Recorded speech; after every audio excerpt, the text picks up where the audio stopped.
feel so nervous, it doesn't mean that you won't be able to do what you've set out to do. So those feelings of being nervous is completely normal, and there are ways you can get around it. Absolutely.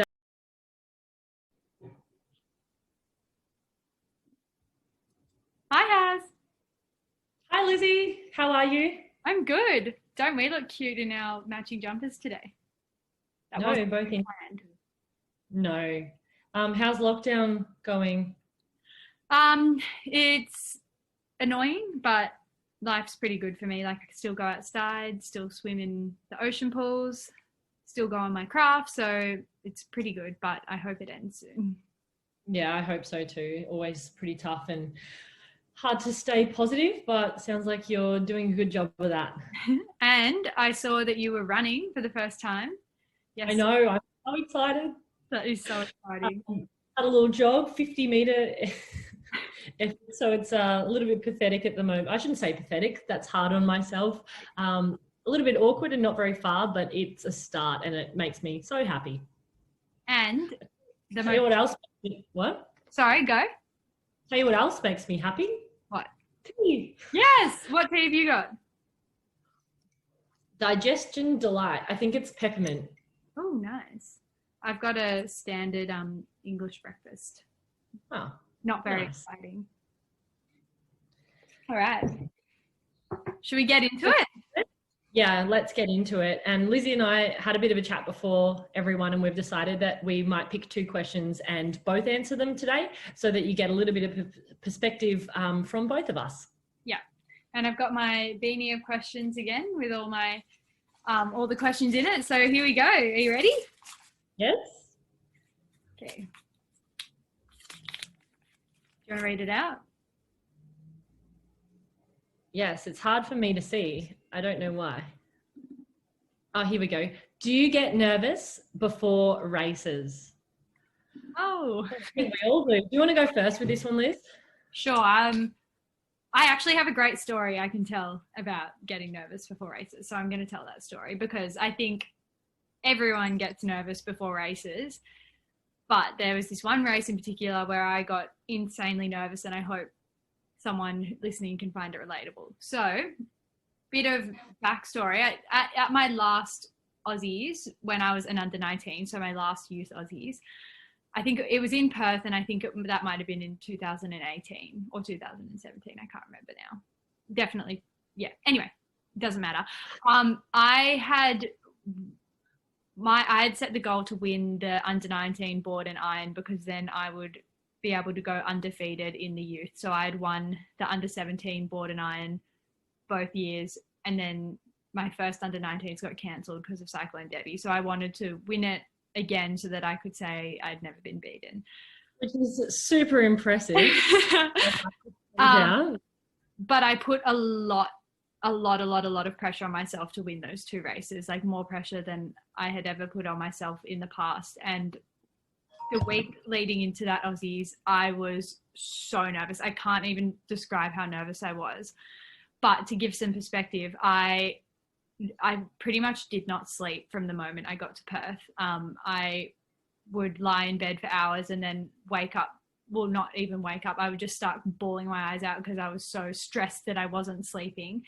And I was 18, so like I wasn't young. I was an adult, and every night I would have to get my mum to come and lie next to me in bed and pat my back because that was the only way that I could get to sleep as an 18-year-old. Like I was one, crying because I couldn't sleep, crying because I was stressed about couldn't sleep, and then crying at this whole situation, like why I'm 18 and my mum's lying in my bed, like what is happening? And I just remember feeling so nervous about being exhausted. And the amazing thing was that despite being a total wreck and like just my mind in a really bad place, I still managed to get my shit together. Oh, sorry, everyone. By the end of the race, by the end of the carnival, and managed to win both races. So even though sometimes you can be, thanks, Haz. Woohoo! Amazing. Feel so nervous, it doesn't mean that you won't be able to do what you've set out to do. So those feelings of being nervous is completely normal, and there are ways you can get around it.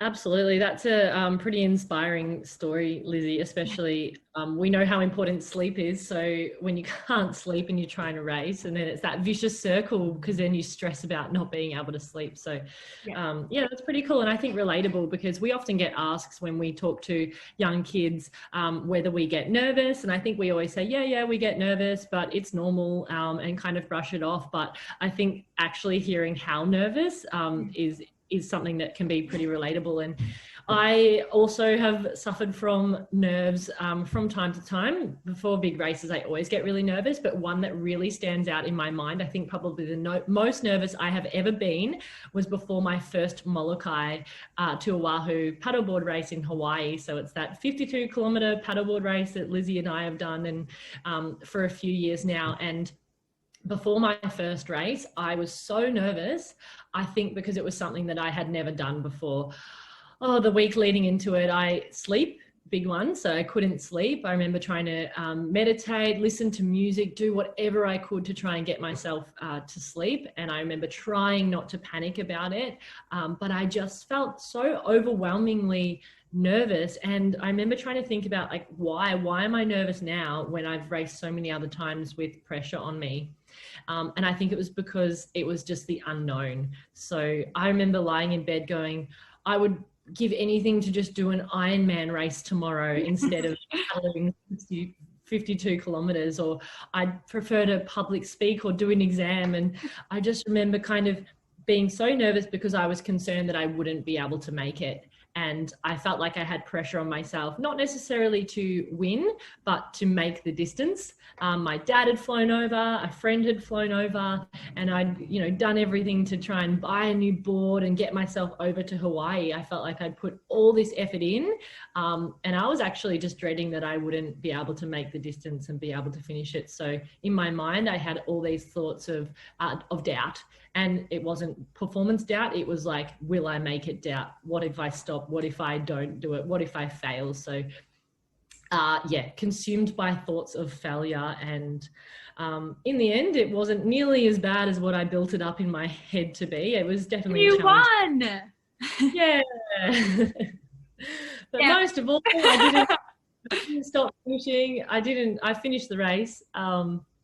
And I think in the end, if I didn't finish either as well, that would have been okay too. But it's just crazy what your mind does and how it can just trigger you so much. So I don't miss that feeling. Oh, that's a great story, especially for girls out there who might be doing like starting a new race. So whether you're learning how to paddle a mal or doing your first Ironwoman race or even doing your first 400 IM pool swim. I'm not very good with the pool terms, but anything, you might have doubts that you might not be able to do it well, but I think that's normal. And I think it's really important to remember that all athletes struggle with sleep. So you don't need a perfect sleep before your race. You'll still race fine. No, you don't. It's good to have some good sleep while you're training, but a little bit of bad sleep before your race isn't actually that detrimental from the scientific research, which is from our scientific research. No, but seriously, I reckon more than 50% of athletes don't sleep well before a race. I would assume. I think so too. Right. Next question. Alrighty, here we go. Got my Jolin beanie full of questions. Oh, it's the same one. What are the chances of that?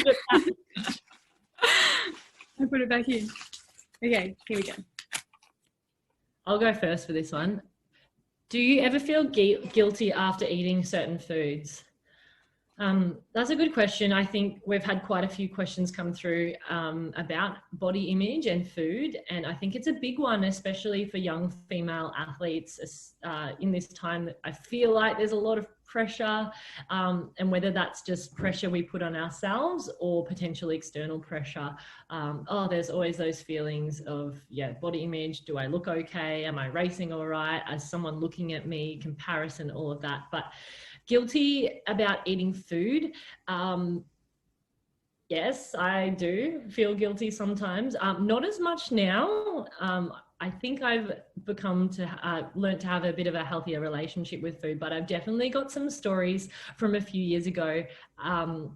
I think there was a couple of off seasons where I'd come back from overseas, potentially put on a little bit of weight, and then leaving into the season, I was like, all right, I'm going to be really healthy. I'm going to eat salads. I'm not going to eat chocolate.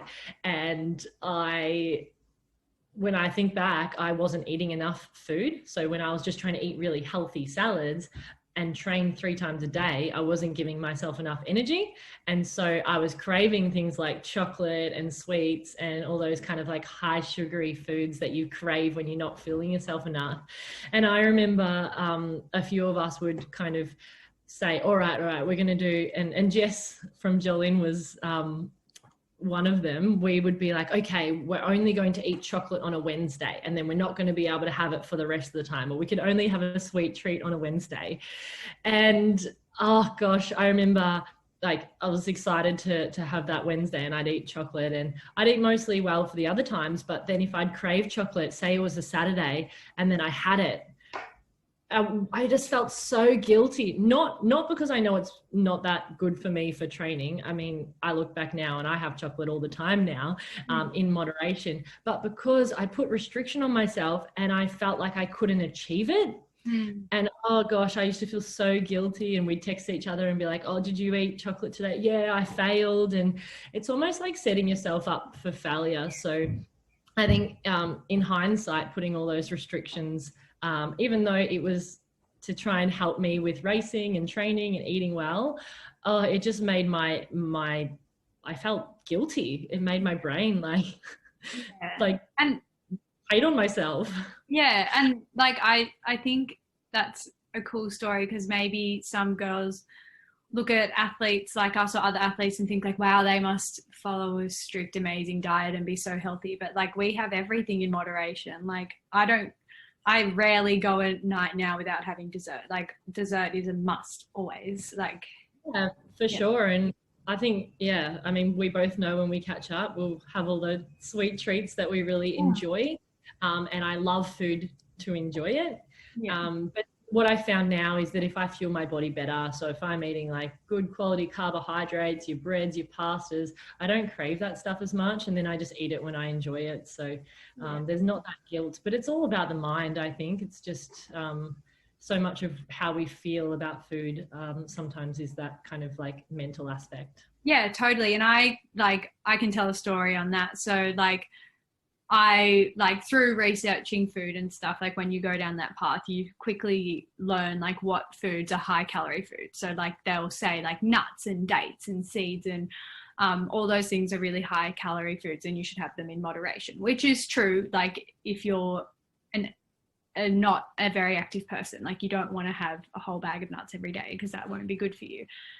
But then, and like, I love nuts, and particularly almond butter and peanut butter and all those beautiful things, like love those things. And like, say I sometimes have funny mental thoughts. So say like, if I'd had heaps of almond butter in one day, I might have the thought pop into my head and be like, oh, like, have you overeaten on almond butter today? Like that's a lot of calories. And I will have that thought. And then I've got to like, be like, why? Like that's a silly thought to have when I'm training for 3 to 4 hours a day. Like I can eat whatever I want. Calories shouldn't be something that I'm concerned about. So I think like the moral of that story is that no matter what person you are, I think having the thought of calories and like high calorie foods pop into your head is completely normal, and not something that will ever go away, but it's just something that you have to like realize your reality in your situation. So like when that thought pops into my head, I always have to remind myself, like, it doesn't matter how much nut butter I eat, because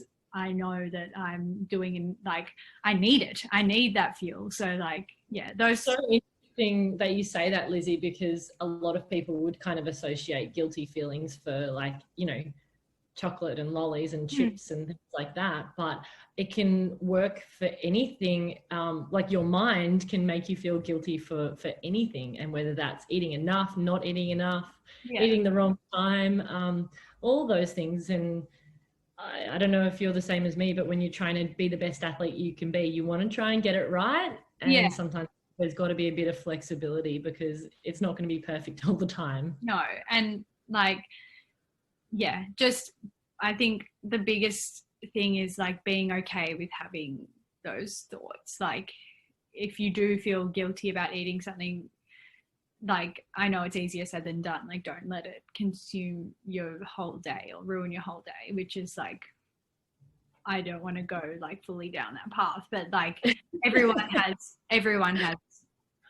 guilty thoughts. Like it's just, I think that's not. Well, hopefully you can all relate a little bit to us and our sharing our vulnerability stories. And next week, we are excited to announce that we have a special guest. So we'll be announcing that early next week. Join us. So we can ask the challenging questions to someone else this time. Perfect. But we also, like, me and Harriet are going to be asking her a question, but we still want your guys' questions if you have any more, because we will be able to answer them too. So keep on sending them in and have a great week, everyone. Bye. Bye.